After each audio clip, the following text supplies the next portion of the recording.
Hay algo que nadie te dice sobre los matrimonios largos. Que puedes vivir 35 años junto a alguien y no conocerlo. Que puedes dormir a su lado cada noche, lavarle la ropa, prepararle el café exactamente como le gusta. Y aún así, ser una completa extraña para él. Yo lo descubrí un martes ordinario, con lluvia fina y olor a ese hospital. Ernesto iba a operarse de la vesícula. Nada grave, me dijo el médico. Una intervención de rutina. 3 horas como máximo. Pero Ernesto tenía miedo, aunque jamás lo admitiera. Lo sé porque apretaba los labios de esa manera que yo reconocía desde hace décadas. La misma manera en que los apretaba cuando mentía. Me pidió que llevara sus documentos al área de admisión. El seguro médico, la cédula, una carpeta azul que tenía sobre el escritorio de la casa. Lucía, por favor no revuelvas nada. Está todo en orden. Asentí, como siempre. Tomé la carpeta y bajé al primer piso. La señorita de admisión era joven, con uñas largas color vino.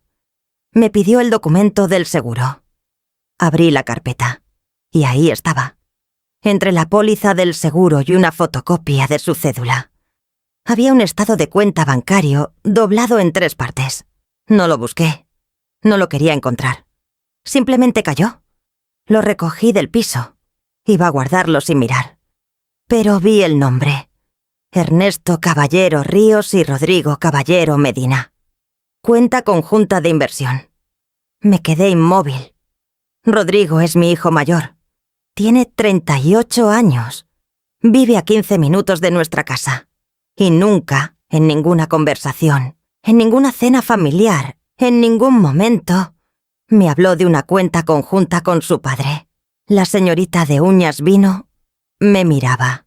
«Señora, ¿está bien?» «Sí», dije. «Disculpe».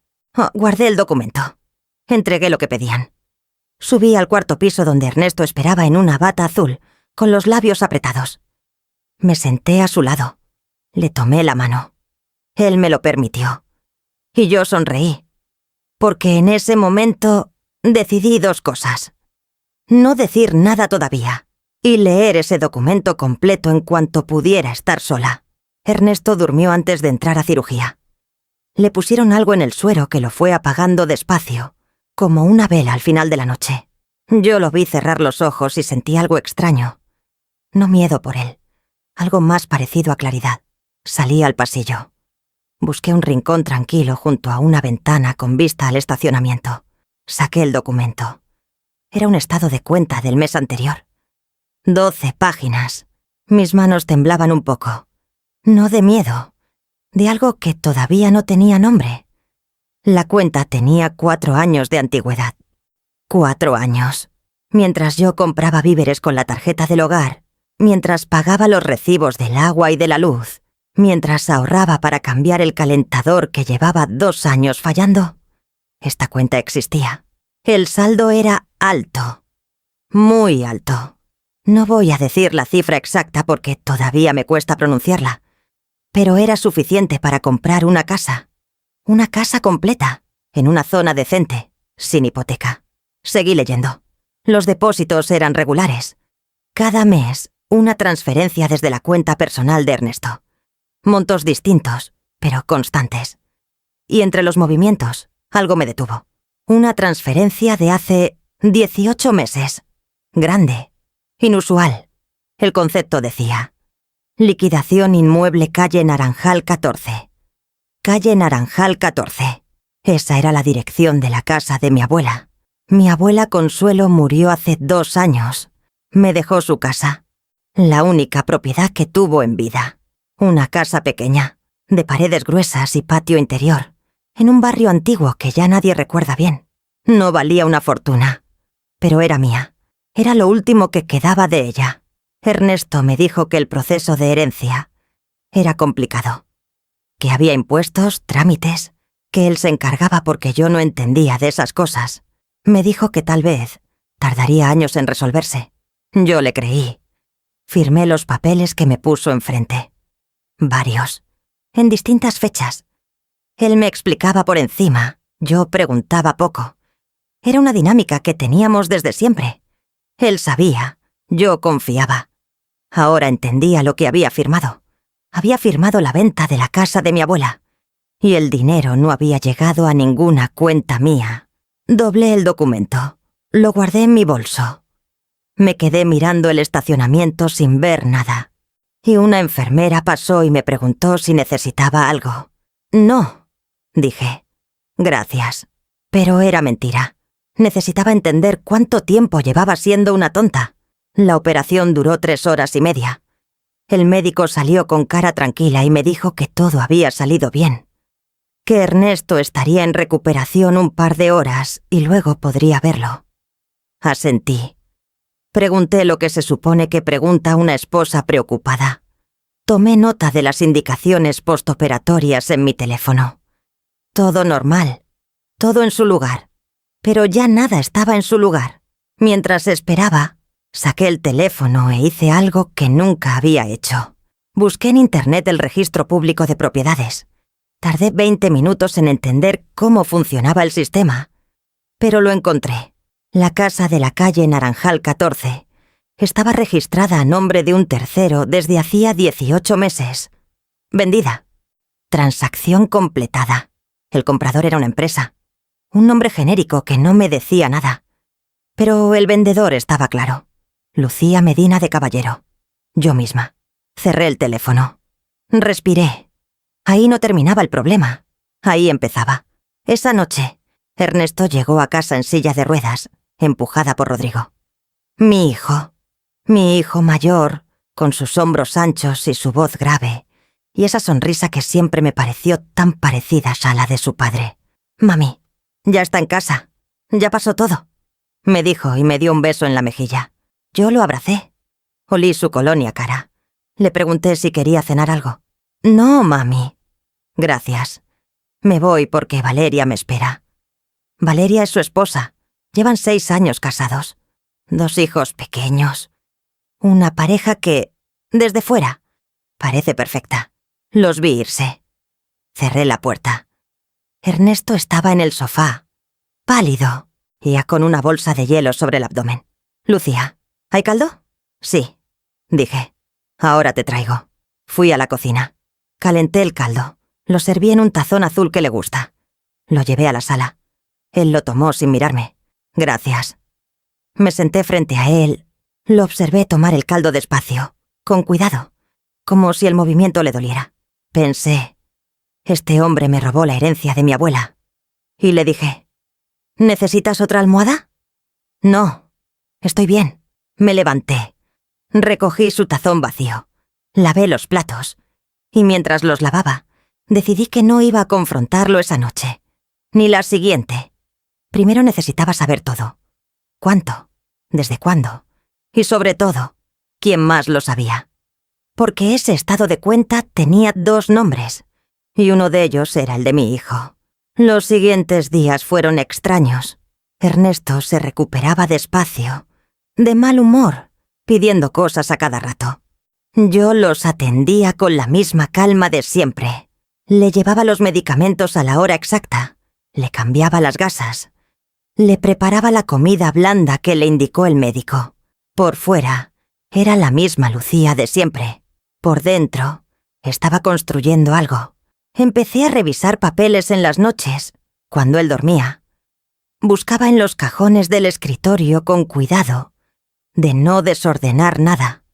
Fotografiaba documentos con el teléfono. Buscaba contratos, recibos, cualquier cosa con mi nombre o con el nombre de la casa de mi abuela. Encontré más de lo que esperaba. Había una carpeta verde que Ernesto guardaba en el fondo del cajón inferior, detrás de unas cajas de tornillos que nunca usaba. Dentro, papeles con mi firma. 6 documentos distintos, fechas distintas, a lo largo de 4 años. No recordaba haber firmado la mayoría de ellos. Bueno, eso no es del todo cierto. Recordaba la situación. Recordaba que Ernesto me ponía papeles encima cuando yo estaba ocupada, cuando estaba cocinando, o cansada, o en medio de algo. Me decía, firma aquí, es un trámite del banco, No es nada importante.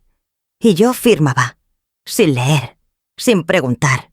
35 años de ese hábito. 35 años firmando cosas que no leía porque confiaba en él. Guardé todo de vuelta exactamente como estaba. Fui al baño. Me senté en el borde de la tina. No lloré. Quería, pero no pude.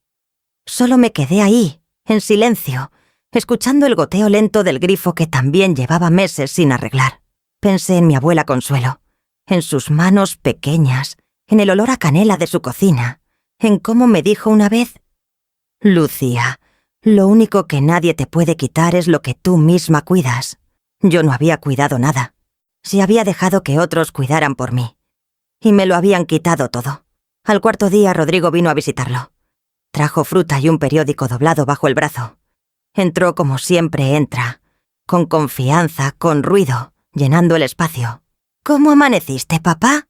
«Mejor. Ya me duele menos». Me saludó de lejos. Yo estaba en la cocina. «Mami, ¿hay café?» «Ya está listo». Se sentaron en la sala. Hablaban en voz baja, más baja de lo normal. No me acerqué.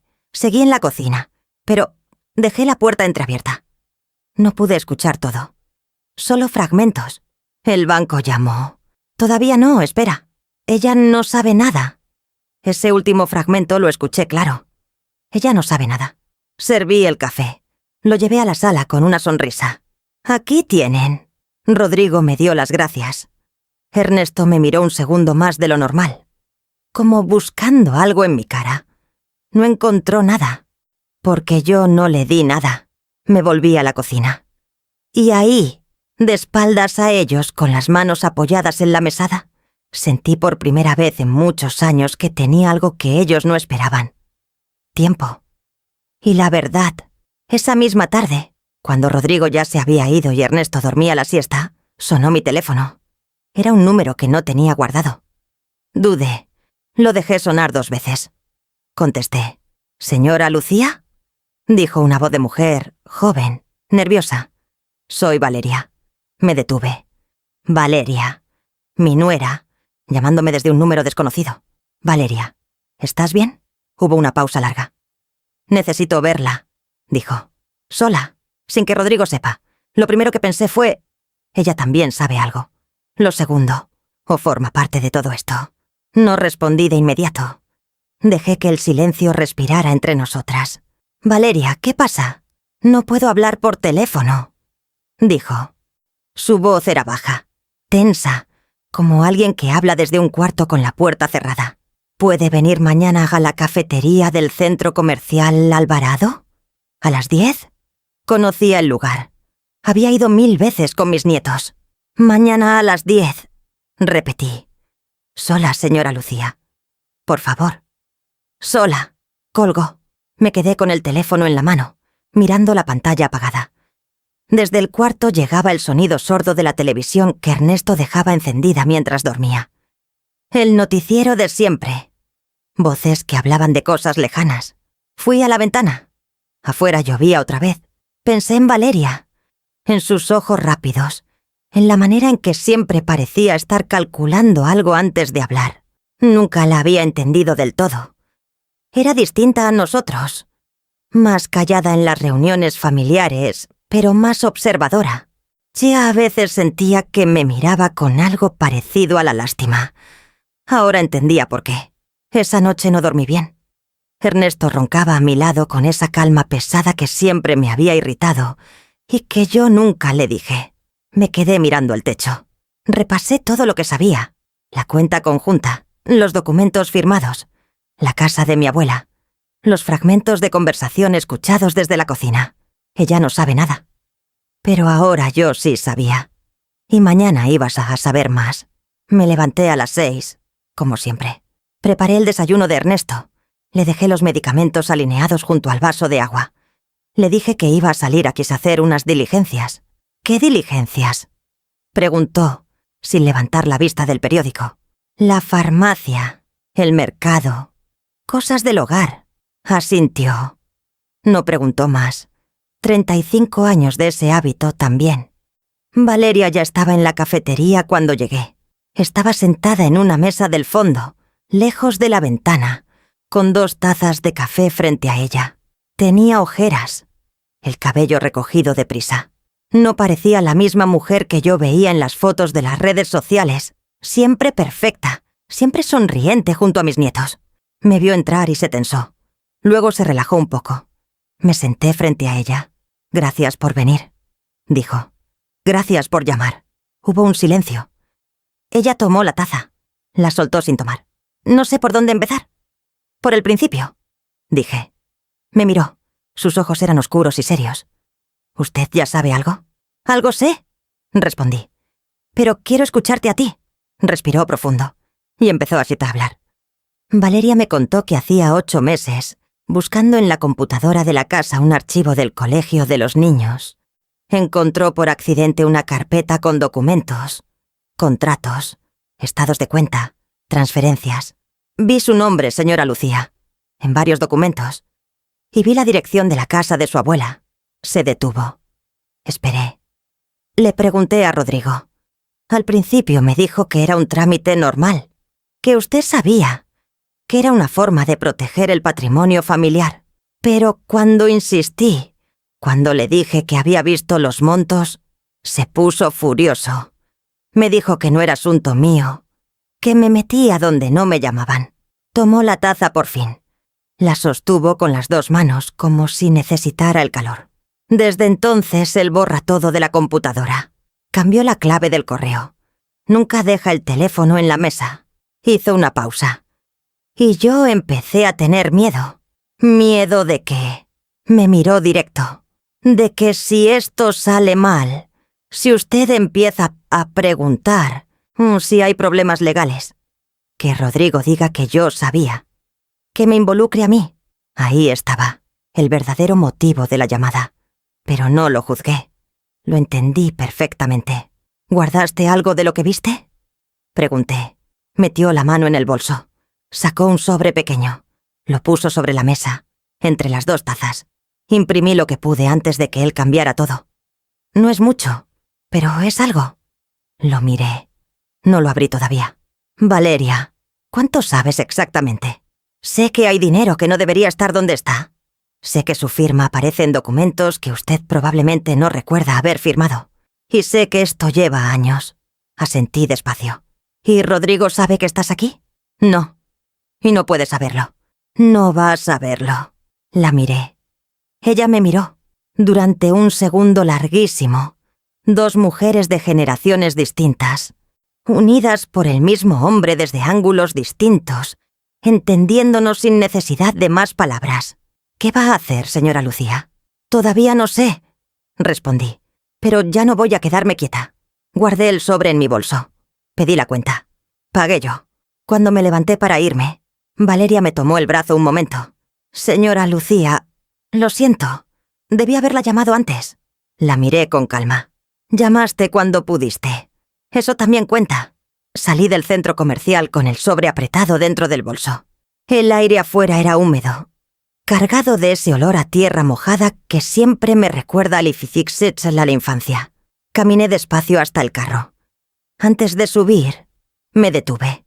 Pensé en cuántas veces en mi vida había esperado que alguien me dijera qué hacer. Ernesto. Mis hijos. El médico. El banco. El abogado. Siempre alguien más tomando decisiones sobre mi vida mientras yo cocinaba, limpiaba, sonreía. Eso se había terminado. Subí al carro. Abrí el sobre. Eran 5 hojas, impresas en papel tamaño carta, con la tinta un poco corrida, como si la impresora tuviera poco tóner, pero legibles, perfectamente legibles. La primera hoja era un contrato, mi nombre, mi firma, y abajo, en letra pequeña, una cláusula que me tomó 3 lecturas entender. Yo cedía, como vendedora única, todos los derechos sobre el inmueble de la calle Naranjal 14, a favor de Inversiones y Servicios, RCEM S.A. RCSFM. Rodrigo Caballero Medina. La empresa era de mis hijos. Me compró la casa de mi abuela Samí, sin decirme que era suya la empresa que me la compraba. Las siguientes hojas eran transferencias bancarias, movimientos entre cuentas. y flechas de dinero que salían de un lado y llegaban a otro, y en ningún punto de ese recorrido pasaban por mis manos. La última hoja era diferente. Era una captura de pantalla de un mensaje de texto entre Ernesto y Rodrigo, fechado hace casi 2 años. Ernesto escribía. Ella firmó. Ya está hecho. Rodrigo respondía. Perfecto. No le digas nada todavía. Después le decimos que el trámite no resultó y que la casa se perdió por deudas de la abuela. Y Ernesto. Sí. Ella va a creer cualquier cosa. Solté el papel. Lo volví a tomar. Lo leí otra vez. Ella va a creer cualquier cosa. 35 años. 2 hijos. Una vida entera. Y para ellos era solo eso. Alguien que creía cualquier cosa. No fui directa a casa. Manejé sin rumbo durante un rato. Terminé estacionada frente a una iglesia pequeña y de paredes blancas y una puerta de madera oscura que estaba entreabierta. No soy muy religiosa. Ernesto siempre se burlaba un poco de eso. Pero entré. Estaba vacía. Olía a cera y a flores viejas. Me senté en una banca del fondo. No recé. Solo estuve ahí. Pensé en mi madre, que me enseñó que una buena esposa no cuestiona. Pensé en mi abuela Consuelo, que me enseñó que una mujer fuerte aguanta. Pensé en todas las versiones de mí misma que habían aguantado, que no habían cuestionado, que habían firmado sin leer porque confiar era más fácil que dudar. Todas esas versiones me habían traído hasta aquí, hasta esta banca, hasta este sobre, hasta esta verdad. Pero también me habían enseñado algo más, a sobrevivir en silencio. Y ese silencio, ese mismo que ellos usaron en mi contra, ahora era mío. Iba a usarlo yo. Esa tarde, de regreso en casa, Ernesto estaba de mejor humor. Había hablado con el médico por teléfono y le dijo que la recuperación iba bien. Quería levantarse a caminar un poco por el corredor. Lo acompañé. Caminé a su lado, un paso más despacio que yo, con una mano en la pared. «¿Cómo estuvo la mañana?», preguntó. «Bien, la farmacia estaba llena, pero me atendieron rápido». Silencio. «Lucía, la semana que viene tengo una cita con el contador. ¿Puedes acompañarme?». Lo miré. «¿Para qué necesitas que te acompañe?». «Para los papeles del año. Ya sabes, hay unas cosas que firmar». Sonreí. Despacio, sin enseñar demasiado. «Claro», dije. «Con gusto». Él asintió, satisfecho. Y yo caminé a su lado en silencio, pensando que esta vez sí iba a leer cada palabra antes de tomar el bolígrafo. Esa noche, después de que Ernesto se durmió, fui al escritorio. Abrí la gaveta con cuidado. Tomé las fotografías que había hecho de los documentos de la carpeta verde. Las comparé con las hojas que me había dado Valeria. Eran partes del mismo rompecabezas. Me faltaban piezas todavía. Necesitaba saber exactamente cuánto dinero había salido. Necesitaba saber si había más propiedades involucradas. Necesitaba un abogado. Alguien que no conociera a Ernesto, que no le debiera nada, que me escuchara solo a mí. Guardé todo en una bolsa de plástico. La escondí dentro de una caja de zapatos en el fondo de mi closet, detrás de los abrigos de invierno que Ernesto nunca tocaba. Me metí a la cama. Cerré los ojos. Y por primera vez en semanas, dormí. No bien, pero profundo. Como duerme alguien que ya tomó una decisión. A la mañana siguiente, mientras Ernesto desayunaba, sonó el teléfono de la casa. El fijo, más que casi nadie usaba ya. Lo contesté yo, como siempre. Era Rodrigo. «Mami, ¿cómo está papá?». «Bien, aquí desayunando». «¿Y tú? ¿Cómo estás tú?». Era una pregunta rara. Rodrigo no me preguntaba eso normalmente. «Bien, hijo», dije con la misma voz de siempre. «¿Pasa algo?». Hubo una pausa pequeña, casi imperceptible. «No, nada. Solo llamaba para saber». «Qué bueno, mi amor. Tu papá te manda saludos». Colgué. Me quedé con la mano sobre el teléfono. ¿Por qué llamaba? ¿Le había dicho algo Valeria? ¿Había notado él algo distinto en mí? O peor, ¿había hablado con Ernesto sobre la cita con el contador? Respiré. Todavía no. Todavía no era el momento. Volví a la cocina. Serví más café. Puse el tazón frente a Ernesto. Era Rodrigo, dije, preguntando por ti. Buen muchacho, dijo Ernesto sin levantar la vista del periódico. Lo miré. Y a ese hombre de 70 años, con el pelo gris y las manos manchadas, y ese periódico doblado, siempre por la misma esquina. Buen muchacho, dijo. El mismo muchacho que le escribió. Ella va a creer cualquier cosa. Recogí los platos, los lavé. Y mientras el agua corría, escuché que el teléfono de Ernesto vibraba sobre la mesa. Una vez, 2 veces. Él no lo tomó de inmediato. Cuando lo tomó, se levantó y fue al cuarto. Cerró la puerta. Me sequé las manos. Me acerqué al pasillo. No alcancé hasta escuchar las palabras. Solo el tono. Bajo, rápido, tenso. El mismo tono que usaba cuando no quería que yo oyera. Esperé en el pasillo sin moverme. La puerta del cuarto seguía cerrada. La voz de Ernesto llegaba amortiguada, como cuando se habla con la cabeza vuelta hacia la ventana. No entendía las palabras, pero entendía el ritmo. Corto, urgente. Y alguien que coordina algo. Volví a la cocina antes de que saliera. Cuando apareció en el umbral, yo estaba doblando un trapo de cocina con la misma calma de siempre. ¿Todo bien?, pregunté. Sí, era el contador. Adelantamos la cita para el jueves. Me lo dijo mirándome a los ojos. Sin parpadear demasiado, sin parpadear de menos. ¡Qué bien!, dije. Entonces el jueves. Asintió y fue a sentarse al sofá. Yo doblé el trapo otra vez, aunque ya estaba doblado. El jueves era en 3 días. 3 días para encontrar un abogado, entender qué tenía en mis manos y decidir cómo usarlo. No era mucho tiempo, pero era suficiente si no lo desperdiciaba. Esa misma tarde aproveché que Ernesto dormía la siesta para salir con el pretexto de comprar el pan. Manejé hasta el otro extremo de la ciudad, lejos del barrio donde todos nos conocían, y donde cualquier vecina podía verme entrar a una oficina y contárselo a alguien que se lo contara a Ernesto.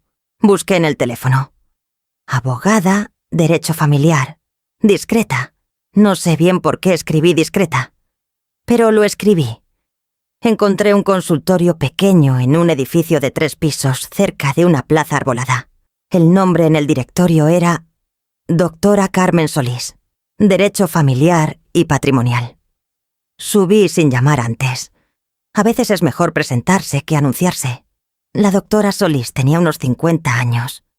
Cabello corto, lentes de montura delgada y una mesa llena de carpetas organizadas, con una precisión que me inspiró confianza de inmediato. Me miró entrar sin sorpresa, como si estuviera acostumbradas a que mujeres aparecieran así, sin cita, con los nervios apenas disimulados. «Siéntese», dijo. «¿En qué la puedo ayudar?»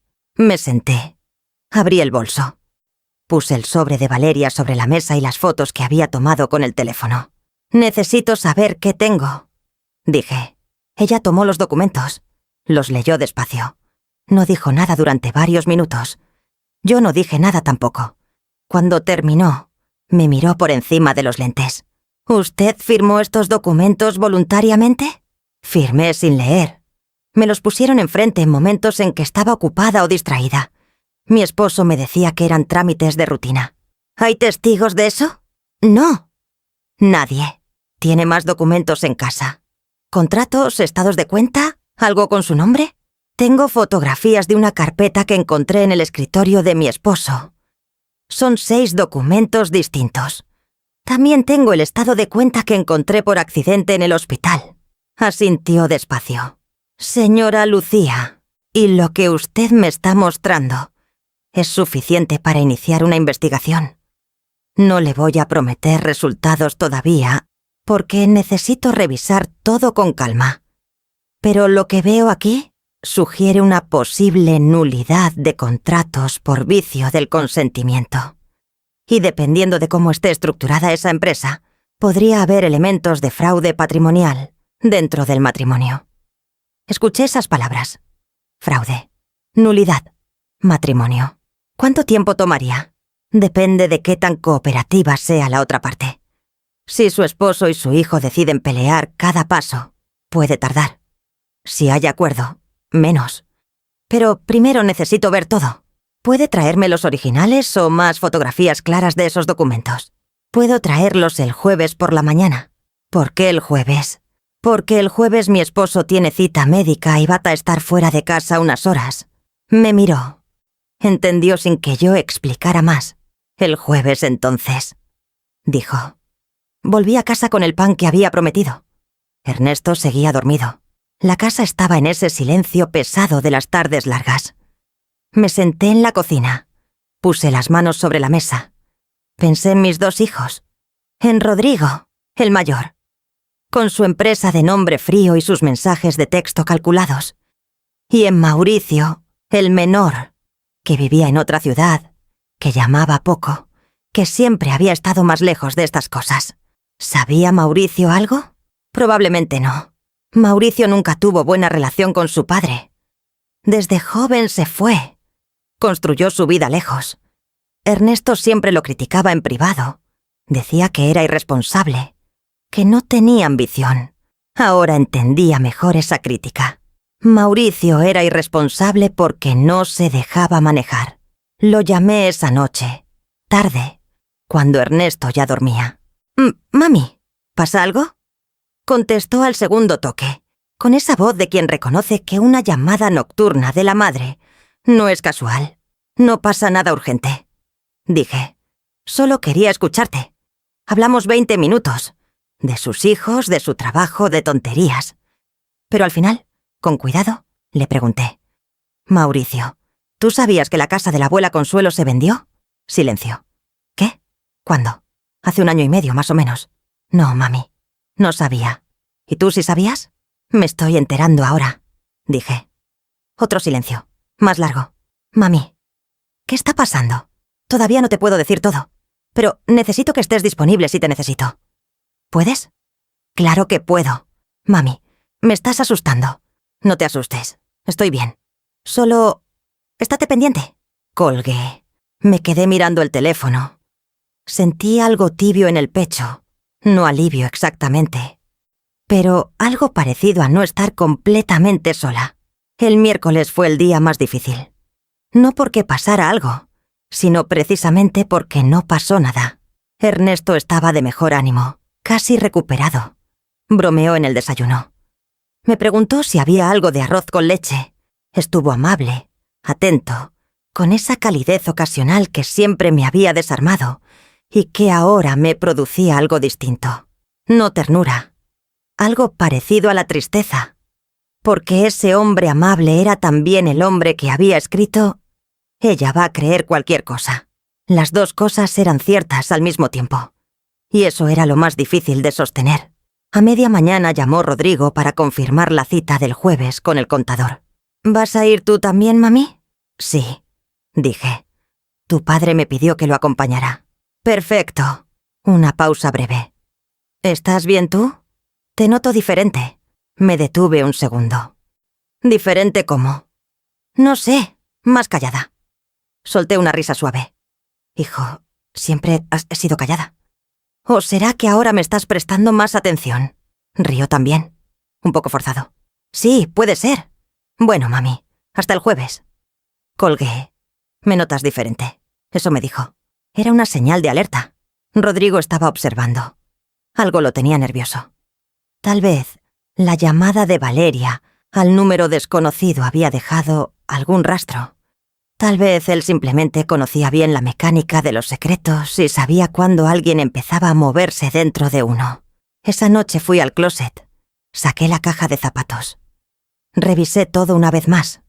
Los documentos estaban completos. Las fotos en el teléfono también. Borré el historial de búsqueda del navegador. Cambié la clave del teléfono. Y algo que nunca había hecho porque Ernesto siempre supo mi clave y nunca me pareció necesario cambiarlo. Ahora me parecía necesario. Guardé todo de vuelta. Empujé la caja hasta el fondo, detrás de los abrigos. Cerré el closet, me lavé los dientes. Me metí a la cama. Ernesto roncaba. Yo miraba el techo y pensaba en la doctora Solís, en lo que me iba a decir el jueves, en si lo que tenía era suficiente, o si todo se desmoronaría en algún tecnicismo que yo no había podido prever. Pero eso no me hundía. Lo que me sostenía era algo simple. Ya no era la misma mujer que había firmado sin leer. Esa mujer había cerrado los ojos por última vez la noche que encontré ese estado de cuenta en el hospital. La que abrió los ojos no era nueva. Era la misma Lucía, pero sin la venda. El jueves amaneció nublado. Ernesto se levantó temprano, y más animado de lo que esperaba. Se duchó, se vistió con ropa de calle por primera vez desde la operación. Se veía bien, descansado, con esa seguridad tranquila de quien no tiene nada que temer porque cree que todo está bajo control. El desayuno fue silencioso, pero no incómodo. Él leyó el periódico. Yo tomé el café de pie, mirando el patio. A las 9, Rodrigo llegó a buscarlo. Entró a la cocina. Me dio un beso en la mejilla. «¿Lista, mami?» «Casi», dije. «Vayan saliendo ustedes. Yo los alcanzo». Rodrigo frunció el ceño levemente. «¿No vas con nosotros?» «Tengo que pasar antes por la farmacia. Una receta que se me olvidó recoger ayer. Los alcanzo directo en la oficina del contador». Ernesto me miró desde la puerta. «No te demores, Lucía. La cita es a las 10 en punto». «No me demoro». Los vi salir. Escuché el carro de Rodrigo alejarse. Esperé 2 minutos. Fui al closet. Saqué la caja de zapatos. Tomé todos los documentos. Los puse en una carpeta nueva, café, sin ninguna identificación en la portada. La guardé en mi bolso grande. Salí de la casa. No fui a la farmacia. Fui al consultorio de la doctora Solís. Ella me estaba esperando. Tenía café preparado y un cuaderno abierto frente a ella. Le entregué la carpeta. Se tomó su tiempo. Yo tomé el café despacio y miré por la ventana mientras ella leía. Abajo en la plaza, una señora mayor alimentaba palomas con un bolso de plástico lleno de migas. Las palomas llegaban sin miedo, como si la conocieran. «Señora Lucía». Me volteé. La doctora Solís me miraba con esa expresión de los abogados cuando van a decir algo importante y quieren que lo escuches completo antes de reaccionar. Sí, lo que tiene aquí es más sólido de lo que pensé en un principio. Hay 3 documentos en los que su firma está en condiciones que podrían configurar vicio del consentimiento. La venta del inmueble es el más claro, porque hay un conflicto de interés evidente. Su esposo actuó como intermediario en una venta donde el comprador final era una empresa de su propio hijo. Eso, combinado con que usted no fue informada de ese vínculo, es una base importante. ¿Suficiente para anular la venta? ¿Suficiente para demandarlo? Si llegamos a juicio y el juez acepta las pruebas, hay posibilidades reales. No le voy a decir que es seguro, porque nada en derecho lo es. Pero tiene fundamento. Asentí. ¿Y el dinero que está en la cuenta conjunta? Eso depende del régimen matrimonial. ¿Tienen sociedad conyugal? Sí. Siempre la tuvimos. Entonces, en principio, la mitad de esos activos le corresponde a usted. El problema es demostrarlo, y que no hayan movido el dinero antes de que podamos actuar. ¿Pueden moverlo? Si sospechan que usted va a actuar legalmente, sí. Por eso el tiempo importa. ¿Cuánto tiempo cree que tiene antes de que ellos noten que algo cambió? Pensé en Rodrigo. Te noto diferente. Poco, dije. Tal vez menos de una semana. Ella asintió. Entonces necesitamos movernos esta semana. Hoy mismo voy a revisar los pasos para solicitar una medida cautelar sobre esa cuenta. No es garantía, pero puede frenar movimientos mientras avanza el proceso. ¿Qué necesita de mí? Todo lo que tiene aquí, más una declaración firmada de su parte, describiendo las circunstancias en que firmó cada documento. Y si su nuera está dispuesta a declarar lo que vio, eso refuerza mucho el caso. Pensé en Valeria, en sus ojeras, en su miedo a que Rodrigo la involucrara. Voy a hablar con ella, dije. Bien. ¿Y señora Lucía? Hizo una pausa. ¿Tiene a dónde ir si esto se complica en casa? ¿Familia, una amiga, alguien de confianza? La pregunta me cayó encima de una manera inesperada. No había pensado en eso. Toda mi vida había estado en esa casa. Mis hijos habían crecido ahí. Mis cosas, mis plantas, mis recetas escritas a mano guardadas en una cajita de madera junto al horno. Mi vida entera cabía en esas paredes.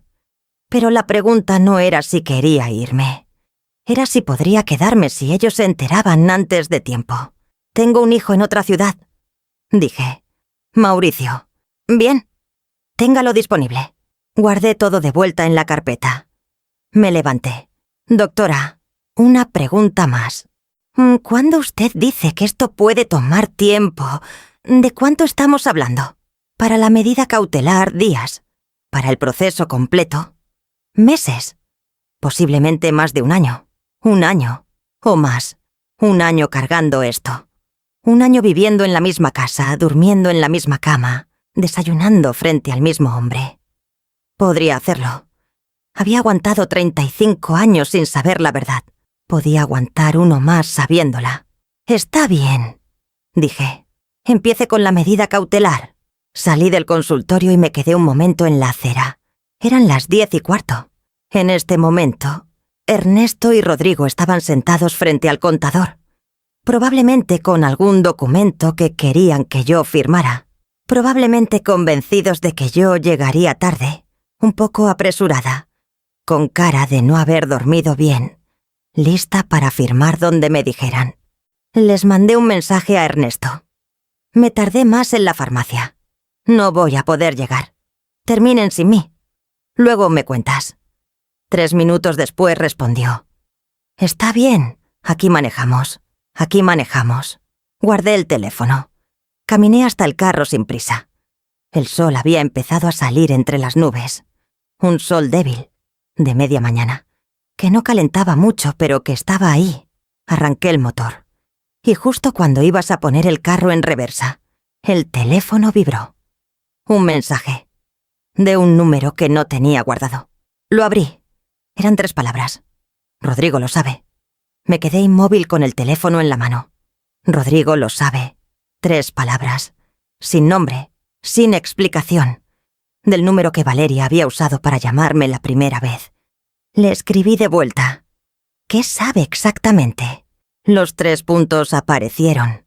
Desaparecieron. Volvieron. Que fuiste a ver a alguien. No sabe a quién. Pero está preguntando. Solté el aire despacio. Alguien nos había visto. O Rodrigo había revisado el teléfono de Valeria y encontró algo. O simplemente tenía el instinto de los que llevan años construyendo mentiras y reconocen cuando alguien empieza a jalar un hilo. Le escribí. ¿Estás bien tú? Tardó más esta vez. Por ahora sí, pero tenga cuidado. Guardé el teléfono. Respiré. Tenía 2 opciones. Volver a casa y actuar como si nada hubiera pasado. Ganar unos días más. O moverme más rápido de lo que había planeado y arriesgar que todo explotara antes de estar lista. Ninguna era cómoda, pero solo una me daba algo de control. Llamé a la doctora Solís. Contestó al segundo toque. Doctora, ¿cambió algo? Necesito que acelere lo de la medida cautelar. ¿Puede presentarla hoy? Una pausa breve. Hoy es complicado. Mañana a primera hora es lo más pronto que puedo garantizar. Mañana entonces, pero a primera hora de verdad. A las 8 estoy en el juzgado. Gracias. Colgué. Arranqué el carro. Mientras manejaba de vuelta a mi casa, pensé en todas las piezas que tenía y en las que todavía me faltaban. Tenía los documentos, tenía las fotos, tenía el testimonio potencial de Valeria, tenía a la doctora Solís moviéndose, y tenía a Mauricio, que no sabía todo pero que estaba disponible. Lo que no tenía era tiempo. Ernesto llegó antes de lo esperado. Eran las 11:30 cuando escuché la puerta. Me encontró en la cocina, pelando papas para el almuerzo. Entró sin hacer ruido, lo cual era raro en él. Normalmente anunciaba su llegada desde el pasillo. Me volteé. Tenía una expresión que no supe leer de inmediato. No era enojo. Era algo más contenido. Calculado. ¿Cómo te fue en la farmacia?, preguntó. Bien. Tardaron en encontrar la receta, pero al final apareció. Se sirvió agua. Se apoyó en el marco de la puerta de la cocina, con el vaso en la mano, sin tomar. ¿Pasaste por algún otro lado? Lo miré. Directo. Sin parpadear demasiado. No. ¿Por qué? Sostuvo mi mirada un segundo. 2. Por nada. Solo preguntó. Se fue a la sala. Encendió la televisión. Yo seguí pelando papas. Mis manos no temblaban. Eso me sorprendió. Hace una semana habrían temblado. Ahora no. Pero mientras pelaba, pensé. Alguien lo llamó. Entre la reunión con el contador y su llegada a casa, alguien le dijo algo. Rodrigo. Probablemente. O el mismo contador. Si era de confianza de ellos. El círculo se estaba cerrando. Y yo todavía estaba dentro. Esa tarde llamé a Mauricio. Esta vez, sin rodeos. Mauricio. Y necesito que vengas. Silencio. ¿Cuándo? Lo antes que puedas. Mañana si es posible. Mami, dime qué está pasando. Fui al cuarto. Cerré la puerta. Hablé en voz baja. Le conté lo esencial. La casa de la abuela. Los documentos. La cuenta conjunta. El nombre de Rodrigo en todo. Cuando terminé, hubo un silencio largo. ¿Y papá sabe que tú sabes? Sospecha algo. Pero no sabe cuánto. Dios mío, mami. No necesito que te escandalices. Necesito que vengas. Voy mañana en el primer bus. ¿A qué hora? El más temprano que encuentres. Y Mauricio, no le digas a nadie que vienes. ¿A nadie? ¿Ni a Rodrigo? Especialmente a Rodrigo. Otra pausa. Entendido. Mami, ¿estás segura? ¿Estás bien? Estoy mejor que en mucho tiempo, dije. Y era verdad. Colgué. Me quedé sentada en la orilla de la cama. Desde la sala llegaba el murmullo de la televisión. Ernesto cambiaba canales, como siempre, sin quedarse en ninguno. Pensé en cuántas noches había escuchado ese sonido. Miles. Una banda sonora de 35 años que yo había confundido con compañía. Ahora era solo ruido. Esa noche, en la cena, Ernesto estuvo extrañamente conversador. Me preguntó por las plantas del patio, que estaban descuidadas desde su operación. Me preguntó si había hablado con mi amiga Teresa últimamente. Me preguntó si quería que saliéramos el fin de semana, ahora que ya se sentía mejor. Era la versión amable de Ernesto. La que aparecía cada cierto tiempo, sin aviso, y que durante años me había hecho pensar, a lo mejor me equivoco, a lo mejor no es tan malo, a lo mejor soy yo la que exagera. Ahora esa versión me producía algo frío, porque entendía lo que era, una táctica. Consciente o no, Ernesto se volvía amable cuando sentía que algo se movía. Era su manera de suavizar el terreno. De distraer, de hacer que yo bajara la guardia. El fin de semana está bien, dije. Podemos ver. Sonrió. Tomó su sopa. Oye, Lucía, sobre la cita del contador. Lo miré.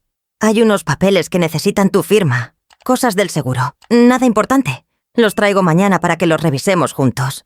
Nada importante. Las mismas palabras de siempre. Claro, dije. Los revisamos con calma. Asintió. Satisfecho. Seguimos cenando en silencio. Yo conté los minutos que faltaban para que se durmiera. A las 6 de la mañana siguiente, ya estaba despierta. Me duché, me vestí, dejé el desayuno de Ernesto listo sobre la mesa con una nota. Salí temprano a unas diligencias. Regreso al mediodía. Sin más explicaciones. Él dormiría senos hasta las 8 por lo menos. Llegué al juzgado a las 7:50. La doctora Solís ya estaba ahí, con una carpeta gruesa bajo el brazo, y cara de quien lleva años en esto, y sabe exactamente lo que hace. ¿Trajo todo? Todo, dije. Entramos juntas. No voy a describir el juzgado porque los juzgados son todos iguales. Sillas duras, luz fría, un olor a papel viejo que se le pega a la ropa. Lo que importa es lo que pasó adentro. La doctora presentó la solicitud. Habló con una secretaria. Firmé donde me indicaron. Todo tomó menos de 1 hora. Al salir me explicó. La medida cautelar basta a tardar entre 48 y 72 horas en ser notificada al banco. Durante ese tiempo, Si ellos intentan mover el dinero, puede que lo logren. Pero si el juez la acepta antes, queda bloqueada la cuenta hasta que haya una resolución. ¿Y si la mueven antes de que llegue la notificación? Entonces tenemos un problema más, pero también más evidencia de intención de defraudar. A veces el movimiento apurado es lo que hunde un caso en favor de la víctima. Víctima. No me gustó esa palabra, pero era lo que era. ¿Qué hago ahora? Actuar con normalidad, no confrontar, no dejar saber que se presentó la solicitud. Y si puede, acercarse a su nuera hoy mismo para explicarle que puede presentar una declaración voluntaria que la protege a ella también. Voy a hablar con ella. Le mandé un mensaje a Valeria desde el carro. Necesito verte hoy. Es importante. Para los dos. Respondió en 10 minutos. A las 3. Mismo lugar. A la 1 llegó Mauricio. Lo vi bajar del taxi frente a la casa con su mochila de siempre, la misma que usaba desde la universidad. Más delgado que la última vez. Con esas ojeras de quien viajó de noche. Lo abracé en la puerta, fuerte. Más de lo que suelo hacerlo. «Mami», dijo, y en esa sola palabra había algo que no había escuchado de ninguno de mis hijos en mucho tiempo. Preocupación genuina, sin segundas intenciones. Solo él. Entramos. Ernesto no estaba. Había ido a caminar por el parque, lo que hacía cuando se sentía bien. Senté a Mauricio en la cocina. Le hice café. Le conté todo desde el principio. Esta vez, sin apuros, con todos los detalles. Me escuchó sin interrumpir. Solo al final, cuando terminé, puso los codos sobre la mesa y se tapó la cara con las manos un momento. Luego, las bajó. Rodrigo siempre fue así, dijo con una voz que no tenía rabia. Tenía cansancio. Yo lo vi desde chico. Aprendió todo de papá. La manera de hablar, de convencer y de hacer que las cosas parecieran normales cuando no lo eran. ¿Por qué nunca me dijiste nada? Me miró. ¿Me ibas a creer? Me quedé callada. Tenía razón. No lo habría creído. Habría pensado que era la rivalidad entre hermanos, que Mauricio exageraba, que Rodrigo era el responsable, el que se quedó cerca, el que ayudaba a su padre. Habría defendido a Rodrigo. Lo siento, dije. No, mami. No tienes que pedirme perdón a mí. Tomó su café. ¿Qué necesitas que haga? Que estés aquí. Que cuando esto salga no estés del otro lado. Nunca voy a estar del otro lado de ti. Lo creí. Por primera vez en mucho tiempo. Creí algo sin necesitar pruebas. A las 3 en punto, entré a la cafetería del centro comercial. Valeria ya estaba sentada. Esta vez, sin café frente a ella. Solo las manos entrelazadas sobre la mesa. Me senté. «¿Rodrigo sabe que vienes?», pregunté. Le dije que tenía cita con el pediatra. Bien. Le expliqué lo que había hecho. La doctora Solís. La medida cautelar. Lo que podía pasar en los próximos días. Ella escuchó con esa atención tensa de quien sabe que lo que oye va a cambiar su vida. «¿Y yo qué tengo que hacer?», preguntó. «La doctora dice que si presentas una declaración voluntaria de lo que viste, eso te protege. Deja constancia de que tú informaste, de que no eras parte del plan. Es tu mejor escudo si Rodrigo intenta involucrarte después». Se quedó mirando sus manos. «¿Y mi matrimonio?». No respondí de inmediato, porque esa pregunta no tenía una respuesta buena. Solo respuestas honestas. No lo sé, Valeria. Eso depende de muchas cosas que están fuera de mis manos. Pero lo que sí sé es que si no actúas ahora, y esto explota de todas formas, y vas a estar en una posición mucho peor. Sus ojos se llenaron, pero no lloró. «Tengo 2 hijos», dijo. «Lo sé. No puedo perder a mis hijos. Nadie te vaya a quitar a tus hijos por decir la verdad». Lo dije con firmeza, no como consuelo, como un hecho. Respiró. «¿Cuándo tengo que ir a ver a la abogada?» «Cuando tú decidas. Pero si puedes, esta semana». Asintió despacio. Luego me miró de una manera que no esperaba, con algo que tardé un segundo en reconocer. Alivio. Como alguien que lleva meses cargando algo sola y por fin lo pone sobre una mesa y dice: «Aquí está. Ya no puedo más con esto. Señora Lucía». «¿Tiene miedo?». La pregunta me tomó desprevenida. Pensé en ella honestamente. Tengo miedo de lo que voy a perder, dije. Pero ya no tengo miedo de lo que voy a hacer. Nos quedamos un momento en silencio, afuera del café, y el centro comercial seguía con su ruido normal. Música de fondo. Niños corriendo.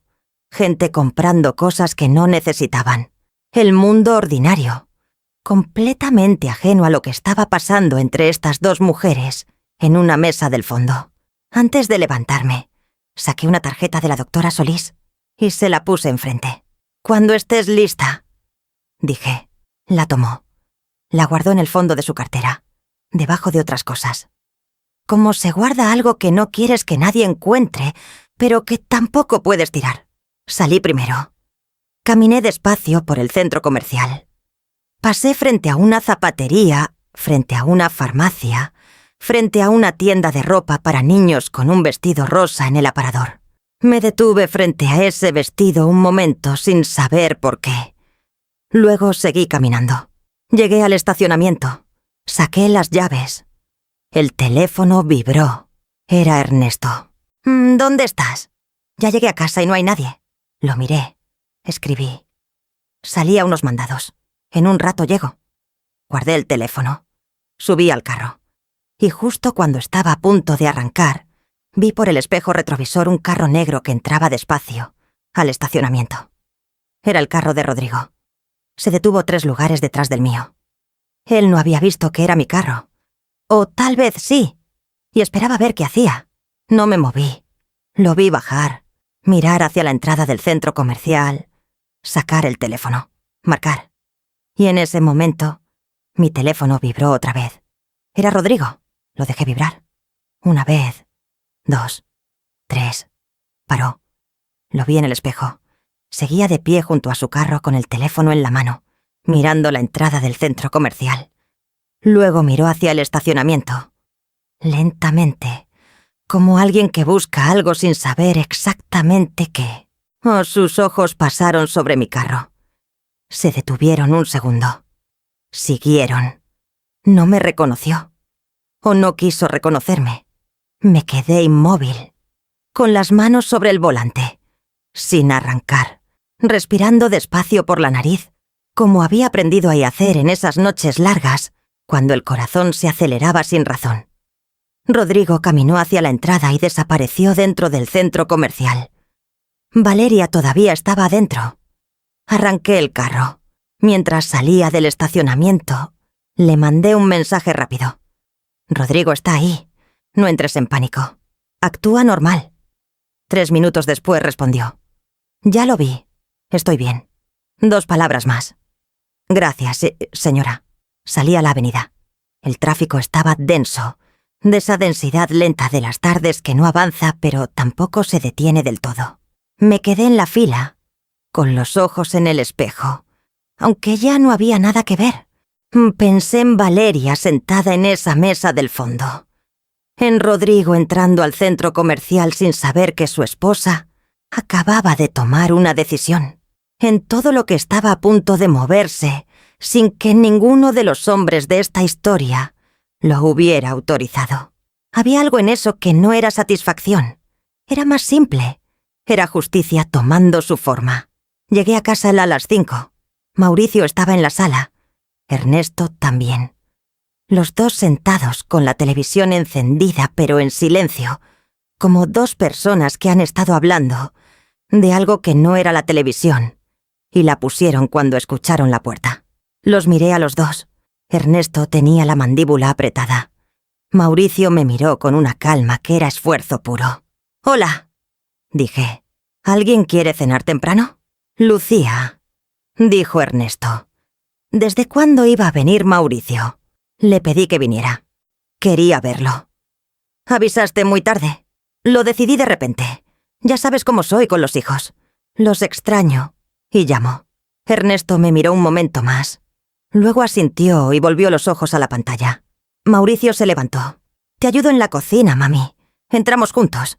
Cerré la puerta con cuidado. «¿Hablaron?», pregunté en voz baja. «Algo». Me preguntó cómo estaban las cosas en el trabajo. Le dije bien.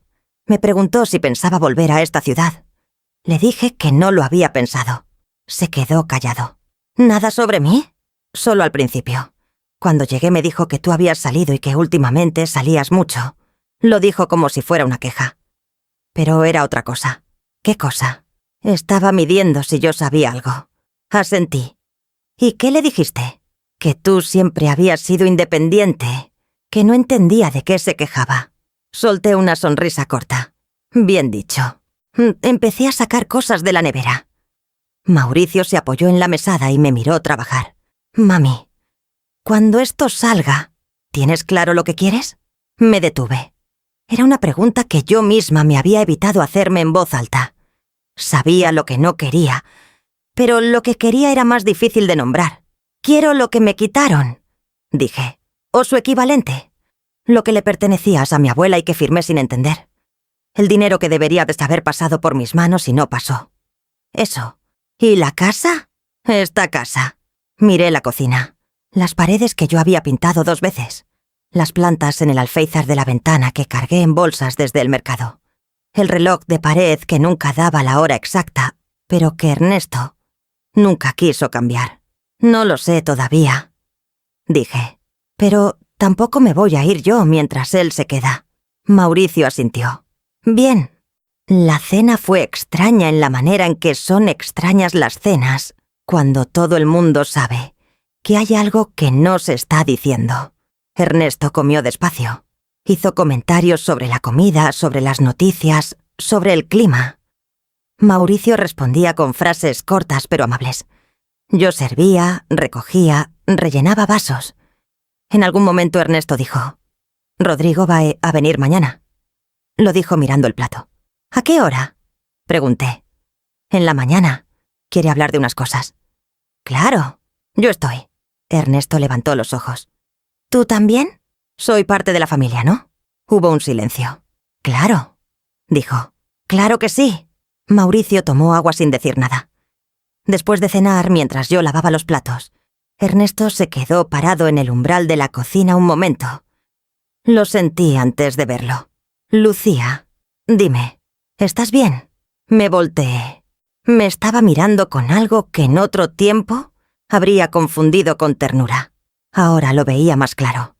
Era incertidumbre. Era un hombre que llevaba 35 años acostumbrado a leerme y que de repente no encontraba la página. «Estoy bien», dije. «¿Por qué?». «No sé.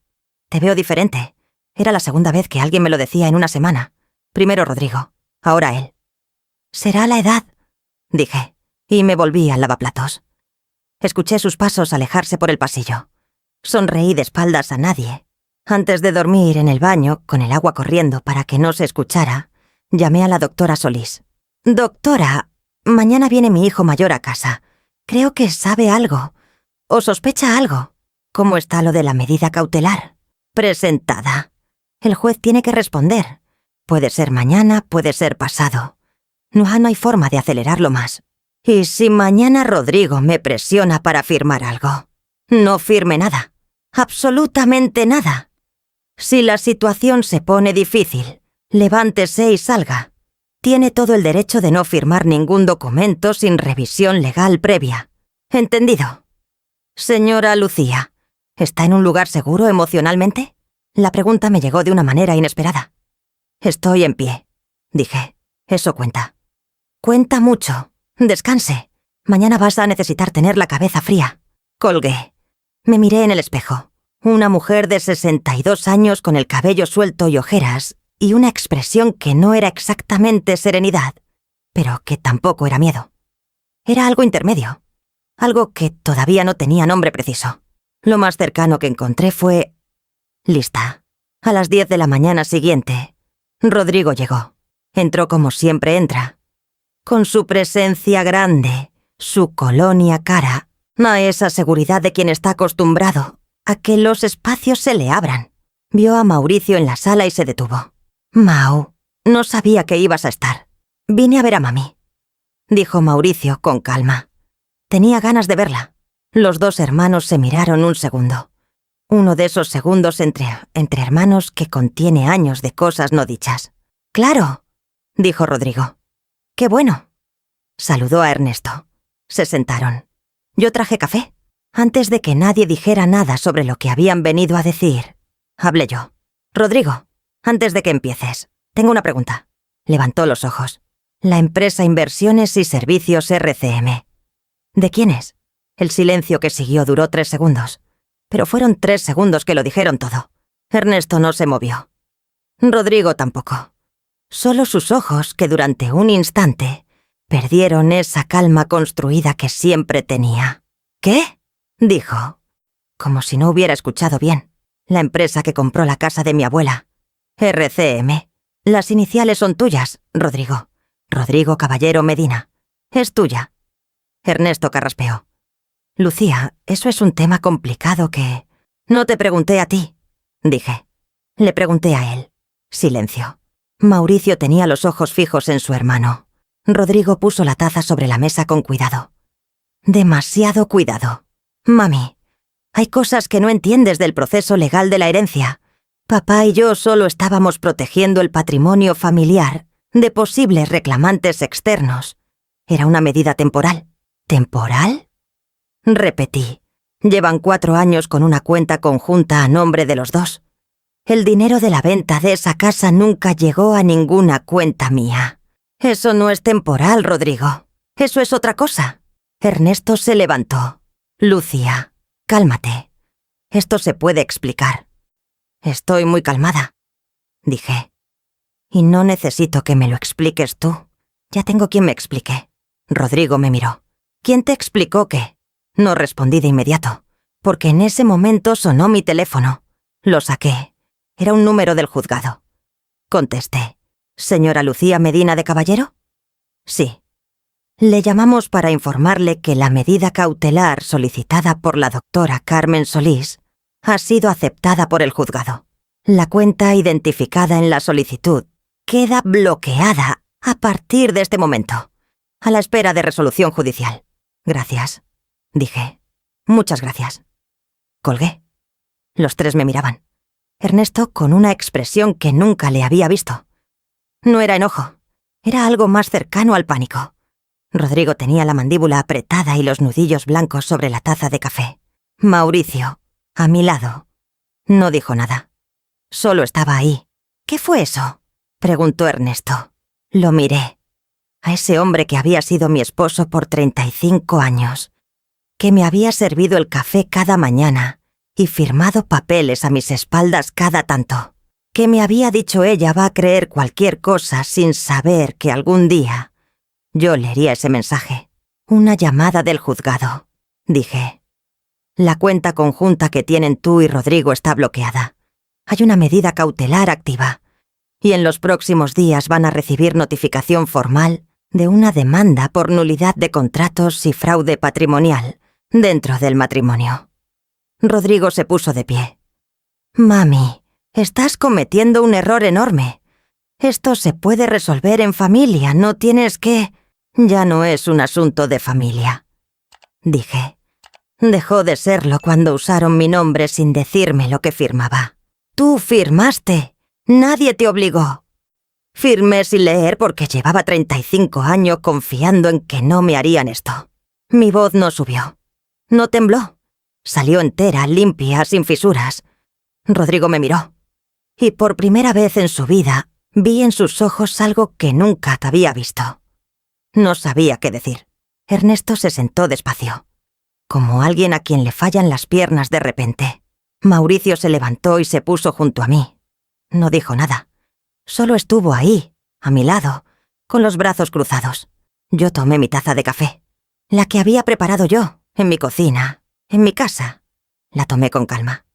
«Si estás escuchando esta historia desde un país cuyo nombre lleva la letra E, suscríbete.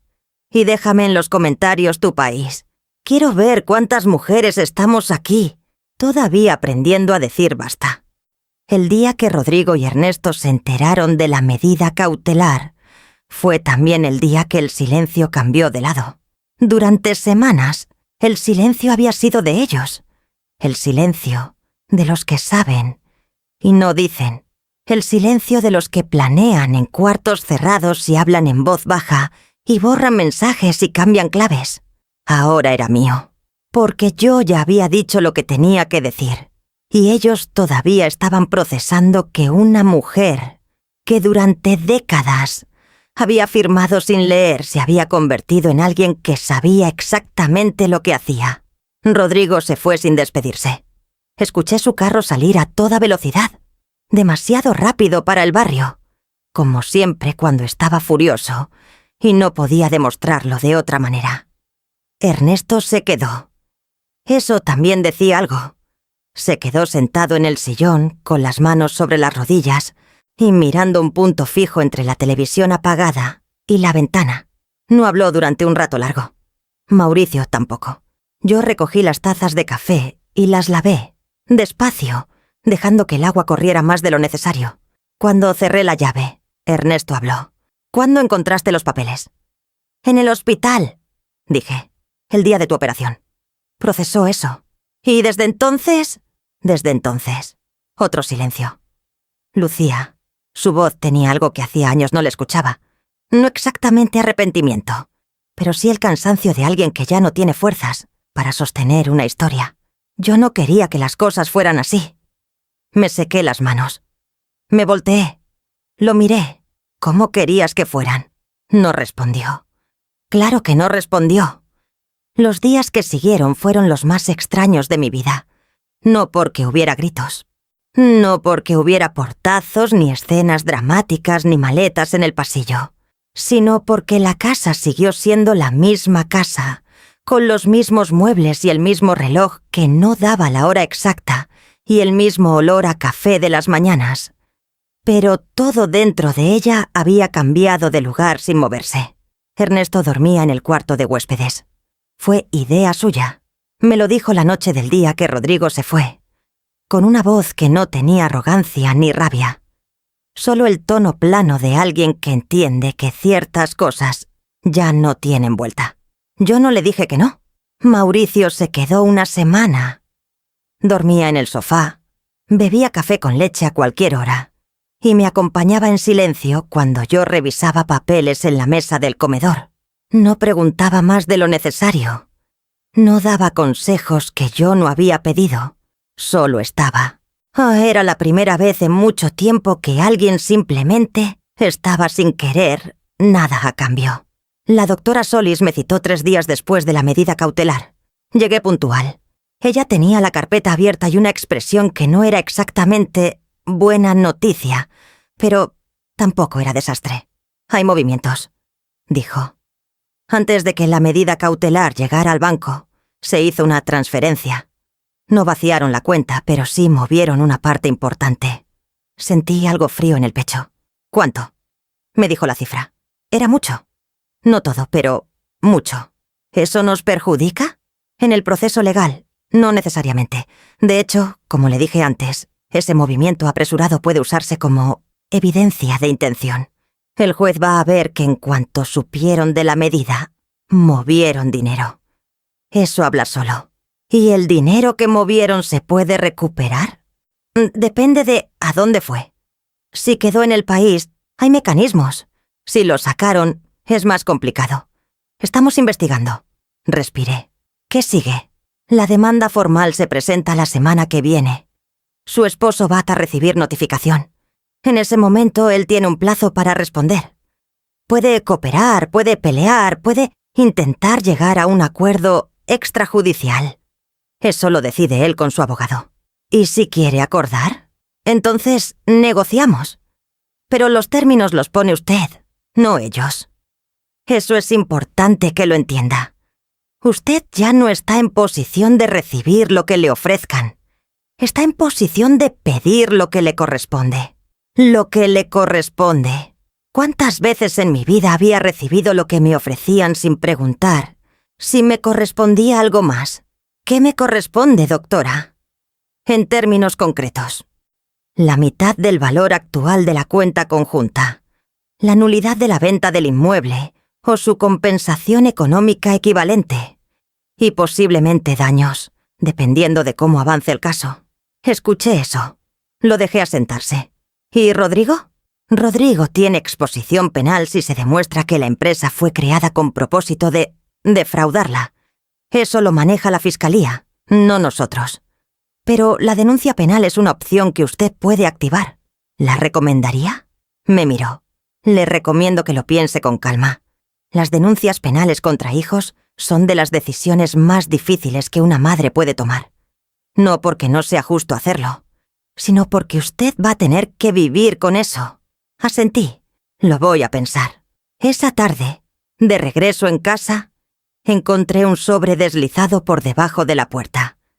No tenía remitente, solo mi nombre, escrito a mano con una letra que reconocí de inmediato. Era la letra de Rodrigo. Lo abrí en el pasillo, de pie, sin sentarme. Era una carta de 3 páginas, escrita a mano, algo que no esperaba de él. Las primeras líneas eran defensivas, explicativas, llenas de ese lenguaje que usan las personas cuando quieren pedir perdón, sin decir la palabra perdón. Decía que todo había sido para proteger el patrimonio familiar, que los tiempos eran difíciles, que papá le había pedido ayuda con unos trámites y él solo había seguido instrucciones. Seguí leyendo. A mitad de la segunda página, el tono cambiaba. Escribía: sé que te fallé.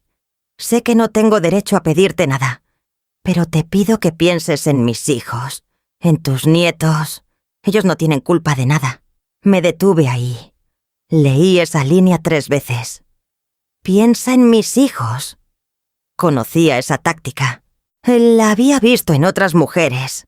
La había escuchado en conversaciones ajenas, en historias de amigas que nunca terminaban de actuar, porque alguien siempre poníase a los niños en el medio como escudo.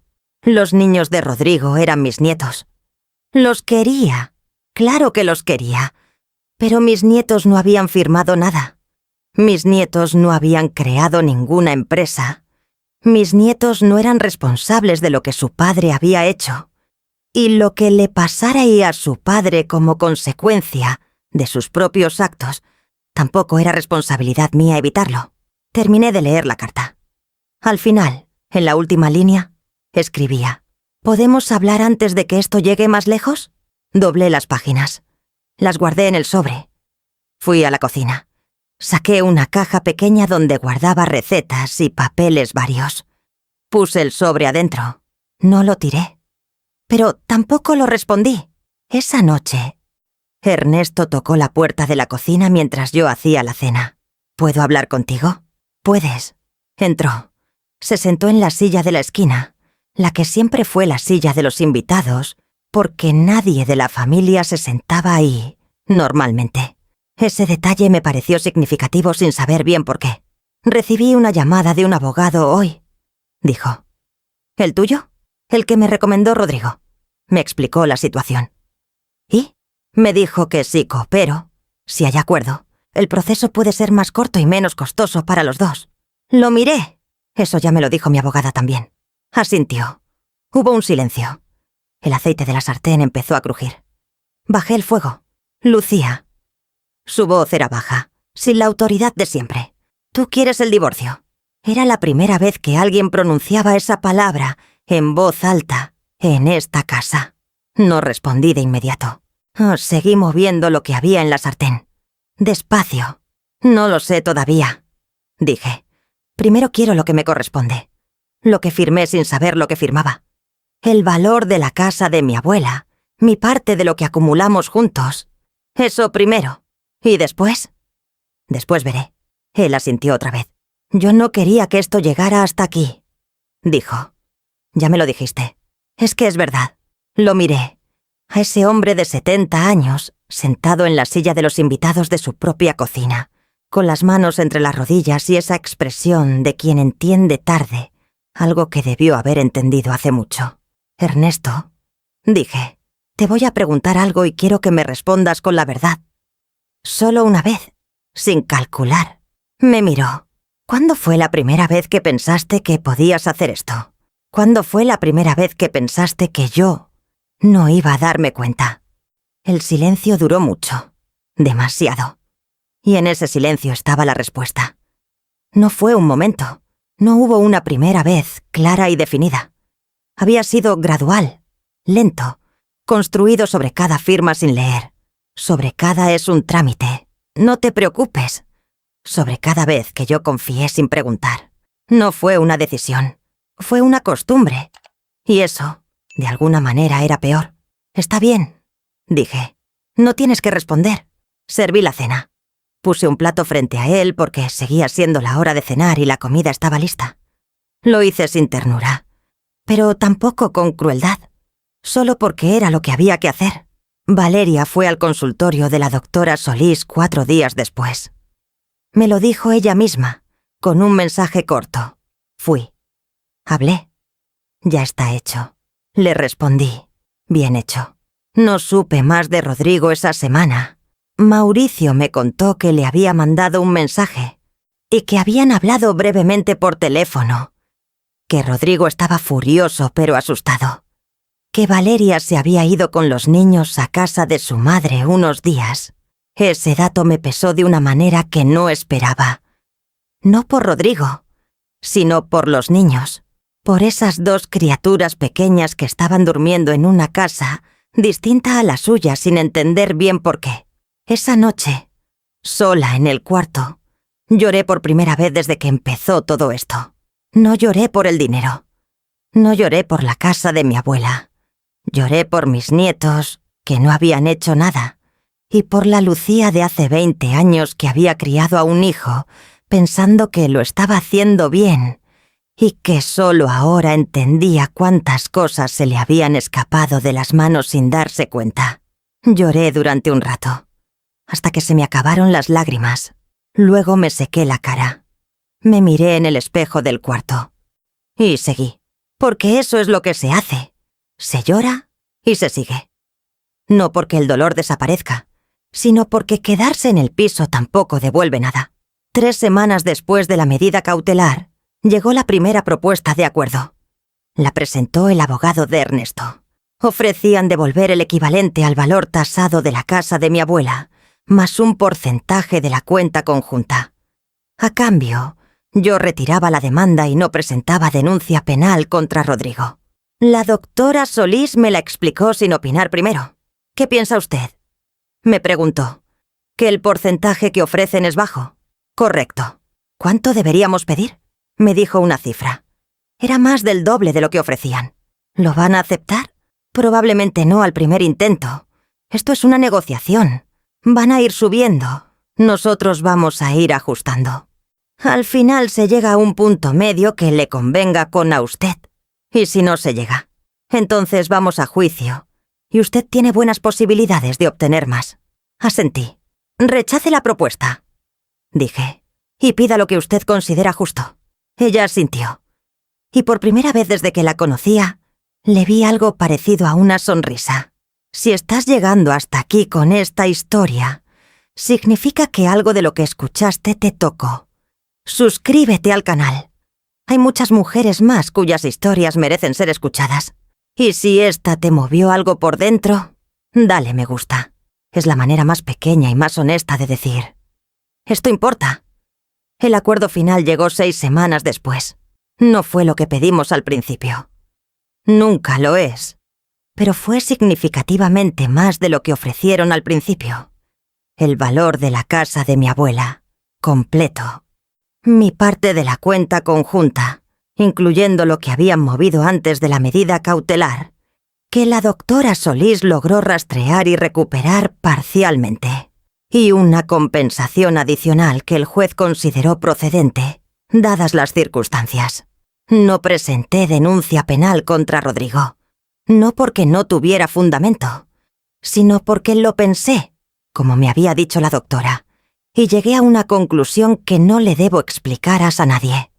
Esa decisión era mía, y la tomé con la misma claridad con que tomé todas las demás desde aquel martes, con lluvia fina y olor a hospital. Lo que sí hice fue exigir, como parte del acuerdo, que Rodrigo firmara un documento reconociendo formalmente que la venta del inmueble no había sido transparente. Sin esa firma, no había acuerdo. El abogado de ellos protestó. Rodrigo tardó 4 días en decidirse, pero firmó. Eso era lo que yo necesitaba. No que fuera a la cárcel, que existiera, en un papel legal, con su nombre y su firma, la verdad escrita. Que no pudiera decir, años después, que nada había pasado. El divorcio lo inicié 2 meses después. No por rabia, no por venganza, sino porque era lo que correspondía. Porque vivir en la misma casa que un hombre que había creído que yo firmaba cualquier cosa no era una vida, era una costumbre. Y las costumbres que te hacen daño también se pueden dejar. Ernesto no peleó el divorcio. Creo que en algún lugar, debajo de todo lo que era, sabía que no tenía con qué. La casa quedó para mí. Eso también estaba en el acuerdo. Mis plantas siguen en el alféizar. El reloj sigue sin dar la hora exacta, pero ahora me parece bien así. Hay cosas que no necesitan ser perfectas para ser tuyas. Mauricio viene a verme cada 2 meses. Llama todas las semanas. El primer domingo de cada mes hacemos videollamada con los niños, que ya van aprendiendo a decir chistes malos y a mostrarme dibujos con orgullo. Con Rodrigo no hablo seguido. Hablamos, pero no seguido. Hay una distancia entre nosotros que no es rencor, es realidad. La misma realidad que siempre estuvo ahí y que yo me había negado a ver. Valeria volvió con él. Eso me sorprendió al principio y luego no. Las cosas entre ellos no son fáciles, me imagino. Pero eso ya no es mi historia de cargar. Lo que sí me sorprendió fue que Valeria me llama cada tanto. No seguido. Pero llama. Hablamos de los niños, de cosas pequeñas.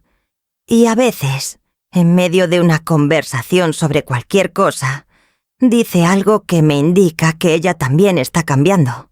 Despacio, con miedo, pero cambiando. Eso me parece suficiente. La casa de mi abuela no volverá a ser mía. Eso no pudo revertirse. El comprador era de buena fe y la ley lo protegía. Recibí el equivalente en dinero, que está ahora en una cuenta a mi nombre, solo mío, con una clave que nadie más conoce. Pero a veces, cuando manejo por ese barrio antiguo que ya nadie recuerda bien, paso frente a esa casa de paredes gruesas y patio interior. Me detengo un momento, la miro, y le digo en silencio a mi abuela Consuelo que lo siento, que tardé, que no cuidé lo que ella me dejó de la manera en que debí cuidarlo, pero que ya lo cuidé a tiempo para lo que viene. Y que eso también es algo. Tengo 62 años. No soy la misma mujer que encontró un estado de cuenta doblado en 3 partes en una carpeta azul en el área de admisión de un hospital. Bueno, sí soy la misma, pero con los ojos abiertos. Y eso cambia todo. Hay mujeres que pasan toda su vida esperando que alguien les diga que pueden moverse, que pueden preguntar, que pueden leer lo que les ponen enfrente antes de firmarlo. Que la confianza es una cosa hermosa, pero que no tiene que ser ciega para ser real. Nadie me lo dijo a mí a tiempo, pero lo aprendí de todas formas. Y si hay algo que quisiera dejarte a ti, que estás escuchando esto desde donde estás, a tu edad, con tu historia, es esto. No es tarde. No importa cuántos años lleves mirando hacia otro lado. No importa cuántas veces firmaste sin leer. No importa si ya perdiste algo que no debiste perder. Lo que sigue todavía es tuyo. Cuídalo. Si esta historia te llegó, si en algún momento sentiste que hablaba de algo que tú también conoces, déjame un comentario. No tiene que ser largo. Puede ser una sola palabra, pero quiero saber que no estoy hablando sola, que hay alguien al otro lado escuchando. Y si todavía no te has suscrito al canal, este es el momento. Las historias que vienen son igual de reales, igual de necesarias. No te las pierdas.